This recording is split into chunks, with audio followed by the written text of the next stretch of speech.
देश की सर्वोच्च अदालत सुप्रीम कोर्ट ने आज फ्रीबीज कल्चर यानी मुफ्त की सुविधाएं, मुफ्त की योजनाओं को लेकर देश के सभी राजनीतिक पार्टियों को फटकार लगाते हुए कड़ा संदेश दिया है।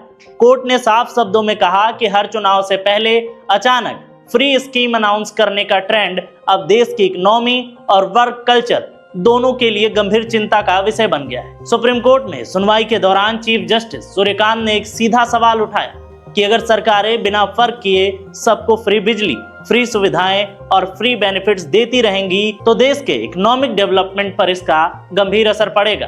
और सबसे बड़ा सवाल भी यही है कि इसका फाइनेंशियल बर्डन आखिर कौन उठाएगा। दरअसल मामला तमिलनाडु की उस याचिका से जुड़ा है जिसमें यह प्रपोजल था कि बिजली सभी कंज्यूमर्स को फ्री दी जाए, चाहे उनकी फाइनेंशियल कैपेसिटी कुछ भी हो।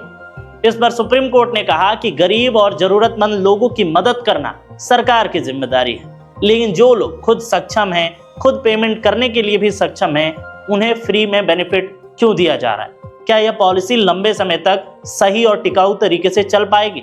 इस पर दोबारा सोचने की जरूरत है। कोर्ट ने यह भी बताया कि देश के कई स्टेट्स पहले से ही रेवेन्यू डेफिसिट में है, यानी उनकी कमाई कम और खर्च ज्यादा है। ऐसे में अगर बड़ी मात्रा में फ्रीबीज दी जाती हैं तो डेवलपमेंट प्रोजेक्ट्स, इंफ्रास्ट्रक्चर और जॉब क्रिएशन जैसे जरूरी कामों पर गहरा असर पड़ता है। चीफ जस्टिस ने साफ कहा कि कई स्टेट्स इस पर ज्यादा ध्यान नहीं दे रहे हैं कि एम्प्लॉयमेंट हो, अपॉर्चुनिटीज बने, जबकि ये चीजें होने से जॉब मिलेंगी और लोगों की बेरोजगारी दूर होगी और इससे इनकम की बढ़ोतरी होगी और इकोनॉमी अपने आप मजबूत हो जाएगा। लेकिन अगर पॉलिसीज का फोकस सिर्फ फ्री चीजें बांटने पर होगा तो वर्क कल्चर पूरी तरह से खराब हो जाएगा। सुप्रीम कोर्ट ने यह भी कहा कि यह प्रॉब्लम सिर्फ एक स्टेट तक सीमित नहीं है, बल्कि पूरे देश में अब एक ट्रेंड सा चल गया है। हर चुनाव से पहले फ्री की चीजें बांटी जाती हैं, उससे वोट भी मिल जाते हैं और लोगों का ध्यान भी भटक जाता है। कोर्ट ने सेंटर और अन्य पक्षों को नोटिस जारी किया है और आने वाले समय में इस पर सुनवाई होने की भी बात कही है।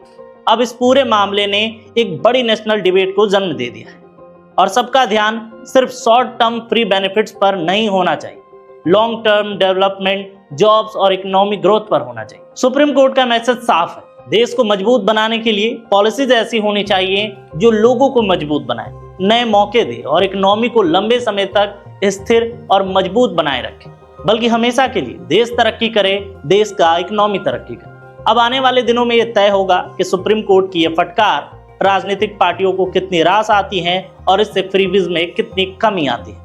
आप क्या सोचते हैं इस पूरे मामले पर? अपनी राय वीडियो के कमेंट सेक्शन में जरूर दें।